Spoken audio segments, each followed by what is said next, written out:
우리 이번 주에 It is finished, 다 이루었다. 마태복음 28장 1절에 10절 말씀, 우리 하나님의 말씀 보겠습니다. 오늘은 힘을 얻는 의미에서 안젤리카가 한번 말씀 읽어볼까? Now after the Sabbath, toward the dawn of the first day of the week, Mary Magdalene and the other Mary went to see the tomb. And behold, there was a great earthquake, for an angel of the Lord descended from heaven and came and rolled back the stone and sat on it. His appearance was like lightning, and his clothing white as snow. And for fear of him, the guards trembled and became like dead men. But the angel said to the woman, "Do not be afraid, for I know that you seek Jesus who was crucified. He is not here, for he is risen, as he said. Come, see the place where he lay. Then go quickly and tell his disciples that he has risen from the dead, and behold, he is going before you to Galilee. There you will see him. See, I have told you." So they departed quickly from the tomb with fear and great joy, and ran to tell his disciples. And behold, Jesus met them and said, "Greetings." And they came up and took hold of his feet and worshipped him. Then Jesus said to him, "Do not be afraid. Go and tell my brothers to go to Galilee, and there they will see me." 아멘. 이번 주 메시지 다 이루었다 인데요. 요한복음 19장 30절 말씀 보면 예수께서 신포도주를 받으신 후에 이르시되 다 이루었다 하시고 머리를 숙이니 영혼이 떠나가시니라 라고 이렇게 말씀하고 있죠. 그래서 다 이루었다고 예수님께서 마지막으로 십자가상에서 말씀하신 것이 바로 이 말씀이죠. 예수님이 십자가에서 무엇을 다 이뤘습니까? 바로 그리스도의 일을 다 이루셨다. 우리가 그렇게 알고 있죠. 왕, 제사장, 선지자로서의 직분을 다 이루셨다. 그래서 우리의 근본 문제를 다 없게 해주셨다는 거예요.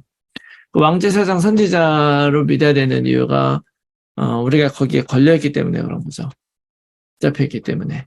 그것을 벗어나기 어렵기 때문에 예수님이 그것에 대한 이 십자가에서 대가를 다 지불하고 이렇게 되셨다. 그래서 우리가 잘 알아야 되는 것이 뭐냐면 이 근본 문제가 이 십자가에서 다 해결되었다라는 것이 무슨 의미냐. 그 모든 근본 문제가 다 해결됐다. 이게 이제 무슨 의미인지 우리가 좀 잘 이해를 해야 됩니다. 첫 번째는 뭐냐면 이 다 이루었다라는 그 말이 테텔레스타이라는 단어거든요. 이 테텔레스타이라고 하는 이 단어는 어떤 그 사용하는 데 있어서 한 4가지의 용법이 있어요. 4가지. 어떨 때 이런 단어를 쓰느냐? 이제 첫 번째는 종들이 보통 써요. 종들이. 주인이 무슨 일을 시키잖아요. 그러면 네, 다 했습니다. 라고 보고할 때 테텔레스타이 이렇게 씁니다. 자, 그렇다면 예수님이 이 말을 쓰셨다는 말은 바로 하나님께서 예수님을 이 땅에 보내시고 예수님으로 이 땅에 오셔서 아버지께서 말씀하신 것을 다 이루었다. 라고 이제 말씀하셨잖아요. 그래서 우리를 구원하려고 보내셨기 때문에 그 구원의 일을 다 완수했습니다. 라는 의미에서 말씀하셨다고 말할 수가 있는 거죠. 그리고 아니구나. 또 이제 두 번째는 제사장이 이제 사람들이 제사를 드리려면 재물을 가져오잖아요. 그 재물을 가져오면 이 재물을 이제 제사에 쓸 수 있느냐 없느냐 이런 거 판단을 해. 그래가지고 이렇게 딱 점검을 한 다음에 통과, 패스, 얘는 괜찮아 라고 얘기할 때 쓰는 단어가 테텔레스타이예요. 다시 말하면 재물로서 흠이 없다, 완전하다 이런 의미가 되겠죠. 자, 그렇다면 예수님이 또한 이 일을 다 이루었다라는 단어로 쓰셨을 때 예수님이 바로 십자가에 달려 죽으셨을 때 사실은 그렇잖아요. 아무나 십자가에 달려 죽는다고 되는 것이 아니고 또 그 당시에 사람들이 예수님이 과연 하나님의 정말 아들이었을까라고 하는 것을 과연 어떻게 믿었을까? 사실 우리가 알 수 없죠. 그런데 이 다 이루었다, 테텔레스타이 이 단어를 딱 사용을 하심으로 인해서 바로 부활과 연결돼서 이분이 정말 하나님께서 보내시니가 맞고 그분이 십자가의 죄사함에 이루실 적임자다라고 하는 것이 확정이 돼요. 그런 의미로 봤을 때 예수님이 우리의 죄를 대신해서 십자가 달려 죽으실 수 있는 무흠한 분이구나라고 하는 거 우리가 이 단어로 알 수가 있는 거죠. 그리고 또 이제 화가 있잖아요. 그림 그리는 사람들이 작품을 쫙 하고 나서 맨 마지막 다 끝내고 나서 오케이 완성! 이 단어 할 때 또 테텔레스타 이렇게 씁니다. 다시 말해서 하나님께서 구원 사역을 예수 그리스도를 통해서 이루셨는데 이것이 완성됐다는 의미예요. 자, 그런데 많은 사람들은 이제 그렇게 생각도 하잖아요. 예를 들어서 구원이 언제 완성되느냐. 우리가 죽을 때 완성된다 이렇게 생각을 해요. 그래서 이제 여러분들 전도하면서 많이 만나보셨겠지만 그 천주교 믿는 사람들은 구원의 확신을 못 가져요. 왜냐면은 아직 죽지 않았기 때문에 죽은 다음에서야 내 인생이 판단이 되고 하나님 앞에서 천국 간다 못 간다 이렇게 된다는 거예요. 그러나 여러분 여기에 테텔레스타이라는 단어를 딱 씀으로 인해서 이 구원이라고 하는 것은 종말에 완성되는 것이 아니라 예수님의 십자가에서 완성됐다는 걸 여러분 꼭 아셔야 돼요. 이거 굉장히 중요한 것입니다. 뭐 지구가 끝나고 우리가 죽은 다음에 평가받는 것이 아니라 하나님은 이미 그렇게 십자가에서 이 종말의 일, 우리를 구원하는 일을 완성하셨다. 이런 의미가 있는 거예요. 근데 이게 왜 중요한지 조금 이따 설명을 하고요. 그리고 마지막 또 하나의 그 용법이 뭐냐면 상인들이 써요. 이 말을 상인들이. 상인들이 물건을 팔고 나서 그 다음에 그 물건이 이제 다 값을 치르잖아요. 그러면 페이드 오프. 여러분들 뭐 물건 사고 나서 영수증 받잖아요. 영수증 그 주는 거를 페이드 오프, 그 테텔레스타 이렇게 얘기를 해요. 돈을 빌렸죠? 그럼 그 돈을 다 갚아. 그러면 완불 딱 얘기하는 게 테텔레스타입니다. 그렇다면 예수님이 거기서 다 이루었다라고 하셨다는 말은 결국 우리가 예수님의 구원은 뭐랑 관련이 있는 거냐면요. 결국 우리와 관련이 있어요. 우리가 예수님을 알고 믿고 했음에도 불구하고 자꾸 우리의 근본적인 문제에 우리가 걸려 있어가지고 우리가 이걸 이겨나갈 수가 없는 거예요. 그래서 일단 그렇게 나에게 체질되었던 그런 밑에 있는 말하자면 우리를 붙잡고 있는 근본적인 그런 문제를 예수님이 십자가에서 다 paid off. 벌을 받아야 된다면 그 벌을 사형이라는 벌로 다 갚았고 그렇게 하셨다는 거예요. 근데 이제 중요한 거는 이 모든 것들이 다 누구를 향한 것입니까?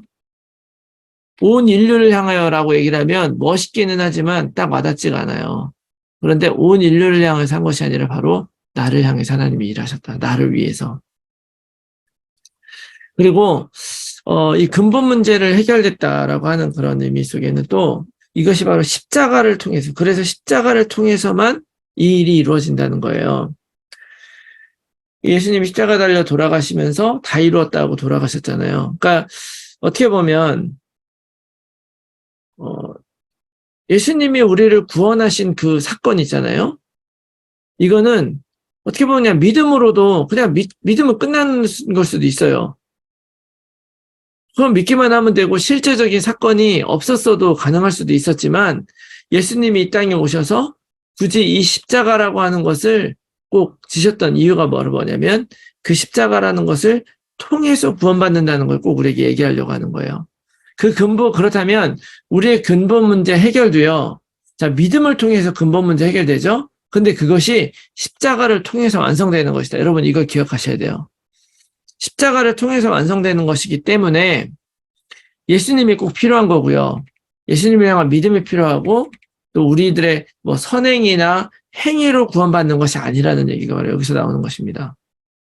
뭐 착한 사람이 천국 가냐, 우리가 그 정도 수준은 아니겠지만 실제로 많은 사람들이 정직하고 하나님 열심히 믿었는데도 불구하고 왜 구원받지 못하냐, 왜 그런 확신이 없냐 하는 그런 것들은 정확하게 얘기해 줄 수 있어야 돼요. 십자가를 통해서만 구원받는 거죠. 그런데 이 십자가를 통해서만 구원받는다는 얘기가 왜 하나님께서 이렇게 하셨느냐. 제가 아까도 얘기했잖아요. 옛날에 목사님이 그 신학대학 다닐 때 한 교수님이 시험 문제 이런 걸 냈어요. 예수님이 만약에 십자가를 지지 않고 어디 위에서 돌에 맞아 죽었으면 그것은 구원이 아닌가. 뭐 이런 질문을 한번 던진 적이 있어요.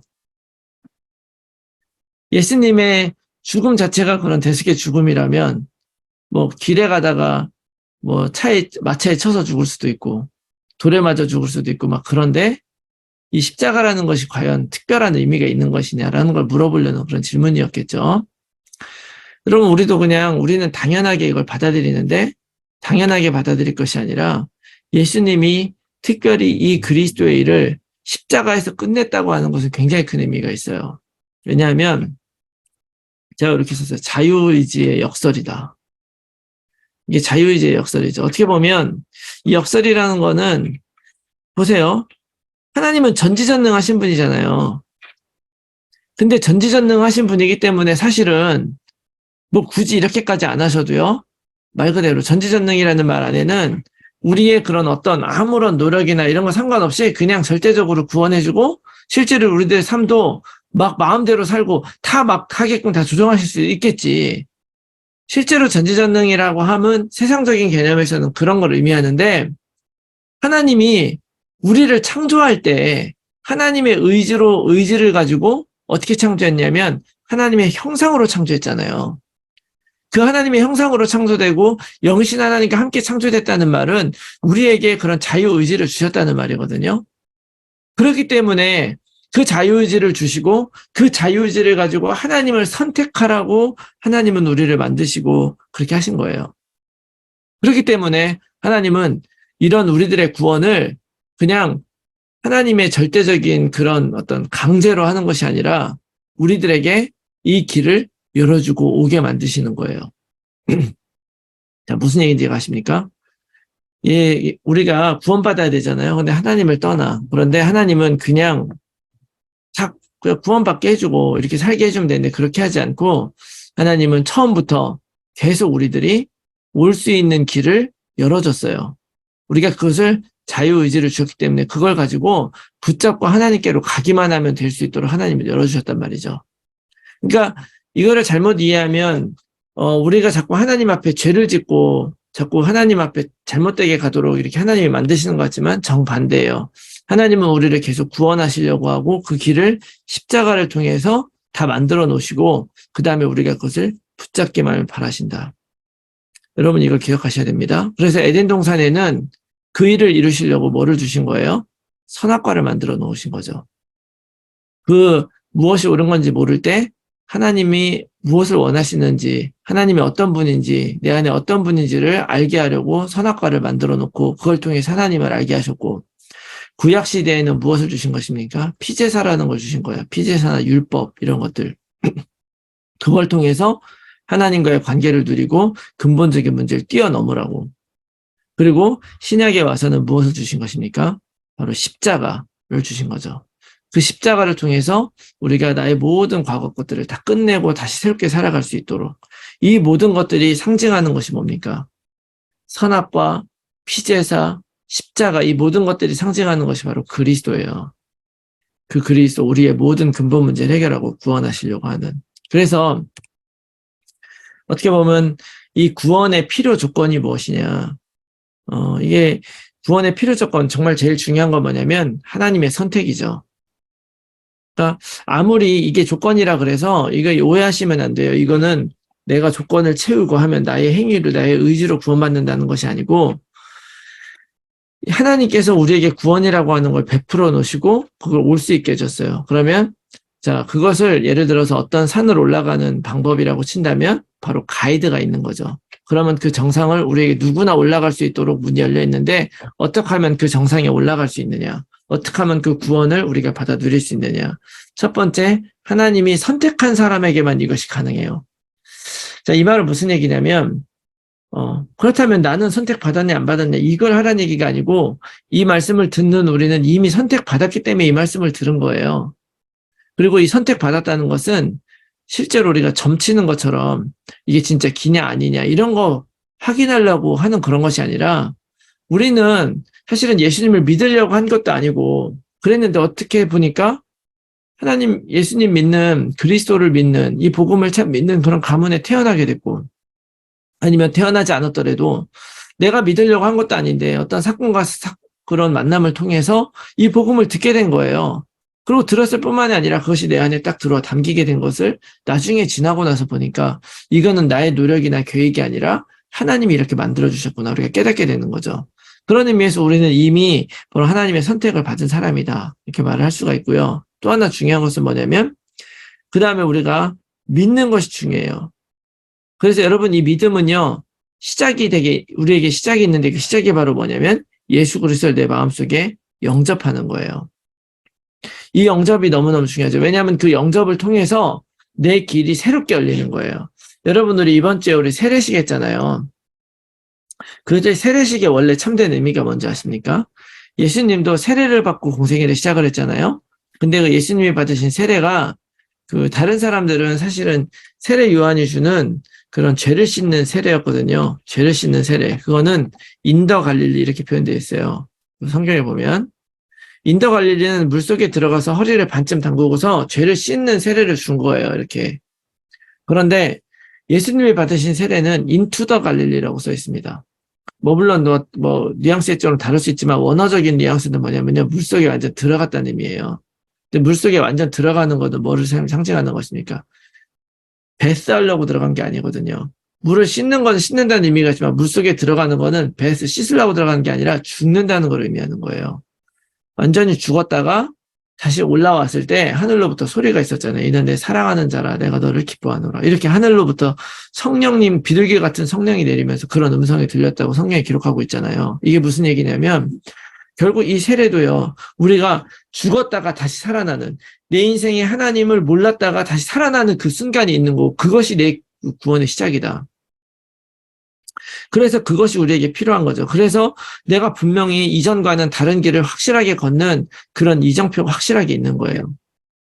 그것이 되게 중요하고 그렇게 해서 내 인생의 길을 바꿨다면 그럼 이제부터 나의 바꾼 길을 가지고 누리면서 사는 것이 중요하다. 누리면서 사는 것. 요것을 가지고 우리가 지금 구원받은 하나님의 그 자녀의 삶을 지금도 살아가고 있는 것입니다. 어떻게 보면 자, 생각해보면 여러분 천국에 가는 거 있잖아요. 하나님 나라 가는 게 뭐겠습니까? 천국에 가면 제가 여러 번 이야기했지만 이 땅에서 내가 누리지 못한 그런 호사를 누리는 것이 천국이 아니란 말이에요. 내가 이 땅에 착하게 사느라고 누리지 못한 거를 내 맘대로 누리는 게 천국이 아니고 이 땅에서 내가 맨날 칭찬 못 받았으니까 가서 맨날 칭찬받고 이러는 것이 천국이 아니고요. 천국의 특징은 단 하나예요. 하나님이 왕이 돼서 다스리는 거. 그게 천국이에요. 그런데 우리가 죽어서도 물론 내가 예수님을 통해서 하나님이 내 인생의 왕이고 그걸 알기 때문에 우리가 영원한 세계에 가면 하나님이 왕이 되는 나라 살겠지만 그것이 지금 왜 안 가능합니까? 지금도 가능해요. 그 하나님이 지금 나에게 왕이 되면 우리가 지금도 그래서 천국을 누리고 이 땅에 천국 시민권을 가지고 살아간다고 이야기를 하는 거죠. 그렇다면 내가 날마다 이 천국을 누리며 살아간다는 것이 무슨 의미냐? 이번 주에 우리가 성찬식을 했잖아요. 그 성찬식에 바로 그런 의미가 담겨져 있어요.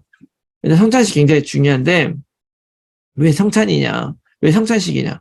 예수님이 십자가로 돌아가시기 전날 밤에 그 성찬식을 행하면서 이것을 행하여 나를 기념하라고 그랬거든요. 그런데 여러분이 성찬식 잘 생각해 보세요. 우리는 예배 때 성찬식 하니까 이걸 하나씩 떼가지고 이렇게 한 방울 주고 잔도 요만한 거 조금씩 이렇게 마시잖아요. 이게 원래 성찬식이 아니에요. 이거는 지금 우리가 성찬을 상징적으로 해야 되니까 그렇게 하는 거예요.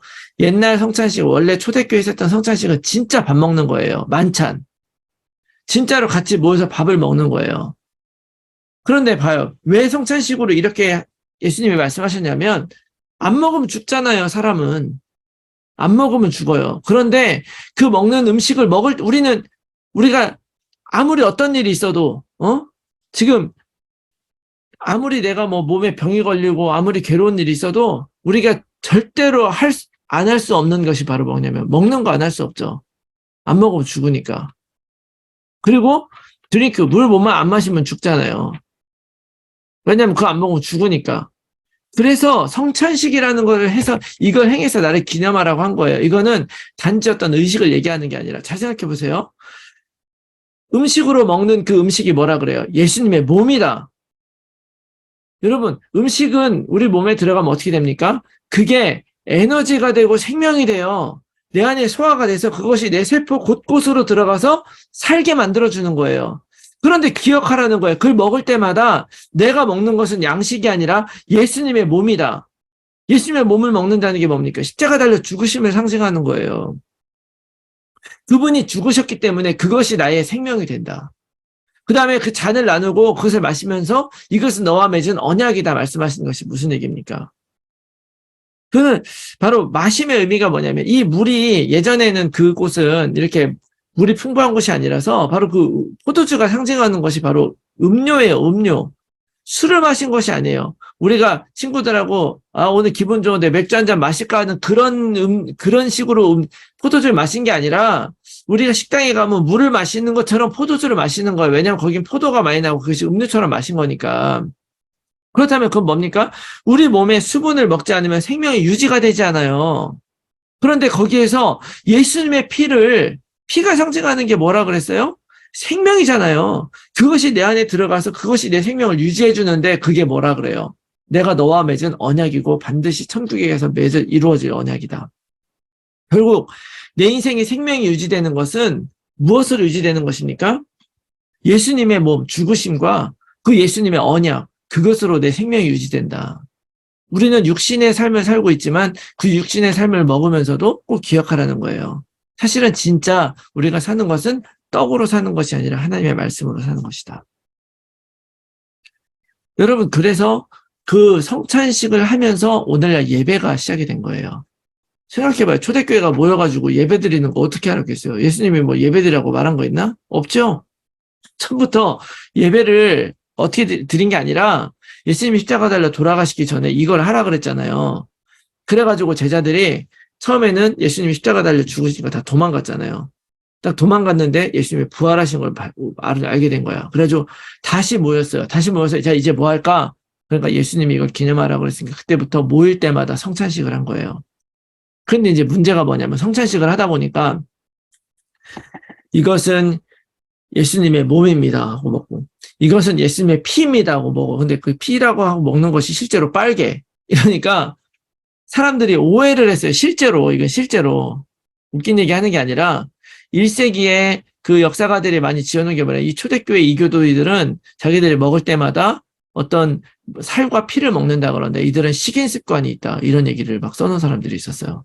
그러다 보니까 이 사람들이 밖에서 이 사람들이 지금 뭐 식인 종교 아니야? 막 이러면서 오해를 하니까 안 되겠다. 이 의미를 모르고 그냥 먹고 마시면 안 되겠다. 그래서 세례받은 사람들만 그렇게 하기로 하고 세례받지 않고 초신자들은요. 그 성찬식을 하기 전에 사도들이 말씀을 가지고 가르치기 시작을 한 거야. 그래서 이런저런 해가지고 우리가 하는 것이다. 그래가지고 가르치는 그 예식이 오늘날 예배의 형태로 발전을 한 거예요. 그리고 그 성찬식이라고 하는 그 예식은 좀 더 상징적으로 이렇게 줄어들고.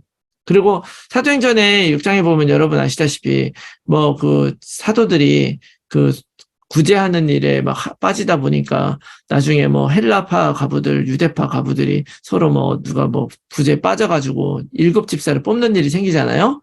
그게 바로 성만찬 때문에 생긴 일이에요. 이런 거 하고 나면 음식들을 서로 막 가져와서 같이 나누고 남으면은 그 가난한 사람들 싸주고 막 이랬거든. 이렇게 된 거죠. 자, 그래서 여러분 이 성만찬은요. 단지 그냥 우리가 한번 행하는 그런 것이 아니라 바로 예배를 상징하는 거예요. 그 하나님이 지금 나의 주인이고 그분을 통해서 내가 모든 것이 해결되었다. 이 모든 것들이 완성된 사건으로서 바로 부활이 있는 거죠. 이것이 완성된 사건. 왜냐? 이런 일들을 우리가 지금은 해석할 수 있는데 그 당시 사람들이 이걸 발견하기까지는 많이 의심을 할 수밖에 없었어요. 왜 의심을 했느냐? 아니, 우리가 그분 예수님인 걸 어떻게 믿어요? 사람이었는데. 목수의 아들 아니냐? 저 사람 마리아 아들 목수 아니냐? 나사렛 사람들은 예수님이 병을 고치고 하는데도 그걸 보고도 막 저렇게 얘기를 했단 말이에요. 그런데 제자들도 마찬가지. 다 도망갔잖아요. 그런데 그들이 바로 다시 이분이 하나님의 아들이구나 확인할 수 있고 믿기 시작한 그 사건은 바로 부활 때문이었어요. 실제로 부활해서. 실제로 빈 무덤이 되었기 때문에. 그리고 성경도 무엇을 얘기를 하냐면요. 바로 이 부활을 통해서 결국 우리의 근본 문제가 다 해결되고 완성된 예수 그리스도의 일이 완성됐다. 확실해졌다라고 얘기를 해요. 그래서 제가 여러분들 이 성경 구절을 많이 축축해요. 우리는 예수 그리스도와 함께 죽고 예수 그리스도와 함께 다시 살 수 있음을 믿습니다. 갈라디아서 2장 20절 바울이 왜 이렇게 고백합니까? 내가 그리스도와 함께 십자가에 못 박혔나니 예수님의 부활이 없으면 못 박혀 같이 죽는 거예요. 그런데 나는 그 십자가 못 박혀 죽고 예수 그리스도와 함께 내가 다시 살게 되었다는 거예요. 왜? 부활을 통해서. 그분이 부활하셨기 때문에. 그래서 이 고백이 나오는 것입니다. 고린도서 1장 17절에 이렇게 얘기를 해요. 그런즉 누구든지 그리스도 안에 있으면 새로운 피조물이라 이전 것은 지나갔으니 보라 새 것이 되었도다. 그 십자가와 부활 때문에 나의 과거 하나님을 믿지 않고 근본 문제에 잡혀 있었던 나는 거기서 끝나고 다시 살아났다. 고린도전서 15장 21절에서 22절 말씀 뭐라고 얘기합니까? 사망이 한 사람으로 말미암았은즉 죽은 자의 부활도 한 사람으로 말미암는도다. 아담 안에서 모든 사람이 죽은 것 같이 그리스도 안에서 모든 사람이 삶을 얻으리라. 그 예수 그리스도가 부활하셨는데 그 부활하셨기 때문에 그리스도와 함께 십자가에 죽은 사람들은 그리스도와 함께 다 부활하는 거예요. 아담이 범죄하고 모든 사람이 죄에 빠졌는데 예수님이 그 십자가에 달려 죽으시고 죄값을 해결하시고 부활하셨기 때문에 우리에게도 새로운 생명 얻는 모든 것들이 시작이 된 것입니다. 로마서 6장 4절 그러므로 우리가 그의 죽으심과 합하여 세례를 받음으로 그와 함께 장사되었나니 이는 아버지의 영광으로 말미암아 그리스도를 죽은 자 가운데 살리심 같이 우리로 또한 그 새 생명 가운데 행하게 하려 함이라. 이 부활 때문에 우리가 새로운 생명을 얻게 되었다는 말씀이 확실해지죠. 베드로전서 1장 3절에는 이렇게 말합니다. 우리 주 예수 그리스도의 아버지 하나님을 찬송하리로다. 그 많으신 긍휼대로 예수 그리스도로 죽은 자 가운데서 부활하게 하심으로 말미암아 우리를 거듭나게 하사 산 소망이 있게 하시고 그 부활로 우리를 거듭나게 하셨다. 요한복음 11장 25절 26절 말씀에 예수께서 이르시되 나는 부활이요 생명이니 나를 믿는 자는 죽어도 살겠고 무릇 살아서 나를 믿는 자는 영원히 죽지 아니하니 이것을 내가 믿느냐. 여러분 저는 십자가를 깨닫고 나서 내가 정말 죽는 거구나. 그런데 그 죽은 것이 거기서 끝이 아니라 내가 그리스도와 함께 예수님이 많은 사람의 죄를 대속해서 십자가에 죽으실 때 나의 죄도 거기에 있습니다라고 십자가 못 박힌 사람은 예수님과 함께 부활하는 것이다라는 걸 깨닫게 되었을 때 이것이 진짜 우리를 자유하게 하는 것이구나. 저는 그것 때문에 진짜 거듭나게 됐어요. 어떻게 보면. 여러분들도 이 사실을 진짜 기억을 하셔야 됩니다. 우리가 그분이 다 끝내셨기 때문에 그리고 끝내고 그 예수님과 함께 우리는 죽었다고 고백하기 때문에 부활하신 예수님과 함께 이제는 우리가 새롭게 시작을 하는 거예요. 그래서 여러분 이번 주 메시지 듣고 여러분들이 깊이 묵상했으면 하는 첫 번째 건 M이 빠졌네요. 아니구나. 빠진 게 아니구나. What am I a witness to? 이게 구글이 이렇게 번역했어요. 나는 무엇의 증인인가? 우리는 증인이라고 하잖아요. 근데 무슨 증인이 돼야 되냐? 우리는 알죠? 복음의 증인이고 그리스도의 증인인 거 알잖아요. 근데 제가 이제 그 얘기를 하는 거예요. 그건 우리가 당연히 알고 있는데 그런데 이 중요한 복음, 이 중요한 그리스도를 여러분들 현장에서 전해보셨잖아요. 근데 이게 정말 중요한데도 불구하고 이걸 안 받는 사람들은 도대체 뭔가? 다 받던가요? 다 안 받죠. 안 받는 사람이 오히려 더 많아요. 이게 진짜 중요한데 왜 안 받느냐? 여러분 그 안 받는 이유가 뭐냐면은요. 삶하고 클릭이 안 돼서 그래요. 분명 예수님이 그리스도인 거 이런 거 그렇구나 하는데 그게 나랑 무슨 상관이냐 이렇게 되는 거예요. 그래서 여러분 잘 생각해 봐야 돼요. 여러분들이 복음을 들었을 때 여러분들은 왜 영접했습니까? 여기에 어떻게 보면은 일단 우리 교회 우리 다락방교회 다니면 일단 영접은 맨데터리로 하잖아요. 사실은 영접이 뭔지도 모르고 영접한 사람도 있었을 것이고 그런데 그냥 나중에 커서 듣다가 복음 듣고 영접한 사람도 있을 것이고 아니면 그냥 부모님 때문에 교회 같이 다니다가 어느 순간에 깨달아지는 영접을 아마 하셨을 거예요. 아, 그렇구나. 진짜 예수님이 그리스도구나. 이렇게 깨달아졌은 그런 순간이 있었을 거예요. 어쨌거나 여러분들에게 그 순간이 있었을 텐데 그때 여러분들은 왜 했냐 이거예요. 어느 순간에 그게 깨달아지고 어느 순간에 이게 영접이 되었느냐. 언제 그게 내 마음에 담기게 됐냐. 그때 담겼을 때 아마 무엇인가 나의 삶과 클릭이 되었기 때문에 그렇게 된 거예요. 나의 삶하고 딱 맞아 떨어지는 게 있었던지, 나의 고민이 있었던지, 나의 문제와 한계에 클릭이 됐을 때 그 복음이 답이 됐던 거죠. 그렇기 때문에 여기에서 이제 한 가지 문제가 생기는 거예요. 이런 복음이 우리 안에 담길 때 무엇인가 어떤 문제, 나의 환경, 한계 이런 것하고 클릭이 되기 때문에 그래서 문제가 생기는데 뭐냐? 예를 들어 이런 거죠. 여러분 암이나 아니면 질병이나 어떤 그런 문제, 어떤 나의 그런 가진 것들, 환경 이런 것들에 대한 답이 왜 그리스도입니까? 왜 그런 것들에 대한 답이 그리스도예요? 암이면 암이 고쳐져야 되고 돈이 없으면 돈이 생겨야 되고, 그런데 왜 그것이 그리스도냐? 우리는 그거를 알잖아요? 어떻게 알아요? 아, 이거는 이 암이나 문제라고 하는 것 자체가 내가 하나님을 떠난 근본 문제 가운데 빠졌기 때문에 사실은 문제가 아닌데 문제가 되어버린 것이구나. 그러니까 진짜는 이것이 고쳐질 필요가 있는 것이 아니라 내가 바뀌어버리면 끝나는 거구나. 이 암도 하나님의 축복 안에 준 거고 이 환경도 하나님의 축복 안에 준 거구나. 이게 깨달으시니까 당연히 그리스도가 답인 거죠. 그래서 내가 이걸 믿고 답을 얻고 더 이상 문제가 되지 않음을 깨닫게 됐을 때 어떤 일이 일어나면 실제로 병이 낫기도 하고 환경 좋아지는 일도 생기는 거예요. 치료가. 다시 말하면 이게 왜 문제라고 하냐면은 여러분들 우리가 종교라고 얘기하는 거 있잖아요. 그 종교라고 하는 것은 사실은 겉의 모습으로는요, 잘 몰라요. 근데 실제 모습에 들어가 보면 어디에 클릭이 되어 있는 거냐면 이 병이 고쳐지는 것, 환경이 바뀌어지는 거에 클릭이 되어 있는 거예요. 그런데 문제는 복음을 전하다 보면 이런 문제가 없는 사람들은 잘 클릭이 안 돼서 안 받아. 그런데 문제가 있는 사람은 야, 너 이거 믿으면 그 병 고쳐져. 너 언약기도 쓰면 이 문제 다 해결돼. 이렇게 하면 문제 해결되고 싶은 사람 그걸 받거든요. 그러니까 우리도 모르게 자꾸 그런 것들이 어떤 시작은 될 수 있을지 모르지만 자꾸 복음을 그런 식으로 전하게 되고 그런 일들의 증인이 되다 보니까 오늘날 많은 교회들 우리가 복음 없다가 하는 교회들의 종교인으로 가득 차는 거예요. 왜냐하면 그 사람들이 안 고치고 싶어서 교회 오고 팔자 고치고 싶어서 교회 오고 마음 위로받고 싶어서 교회 오기 때문에. 그런데 우리도 모르게 복음이 답이다. 그리스도가 답이다. 이거에 증인이 된다고 얘기를 하면서도 우리도 모르게 자꾸 어쩌면은 예수 믿으면 그렇게 된다. 복음, 그리스도 누리면 그렇게 된다. 이렇게 전하고 있지는 않은가. 그렇게 전하지 말란 얘기가 아니라 정확하게 얘기를 해줘. 내가 진짜로 잘 누려야 되는 거예요, 여러분들. 내가. 복음을 답으로 누린다는 말은 환경과 문제의 답으로 누리는 것이 아니라 내 근본 문제에 대한 답으로 누리는 거예요. 그래서 여러분 고린도전서 11장 26절에 이 성찬식에 대한 말씀이 나오면서 그 뒤에 뭐라고 얘기를 하냐면요. 너희가 이 떡을 먹으며 이 잔을 마실 때마다 주의 죽으심을 그가 오실 때까지 전하는 것이라. 네 병이 고쳐졌음을 전하는 것이 아니라 네 좋은 직장을 얻었음을 전하는 것이 아니라 뭐를 전하는 거예요? 그의 죽으심을 전하는 것이다. 여러분 당연히 내 직장이 잘 되고 내가 서밋에 쓰고 내가 기능을 가지고 있고 하나님이 높여주신 거에 대한 걸 얘기를 해야죠.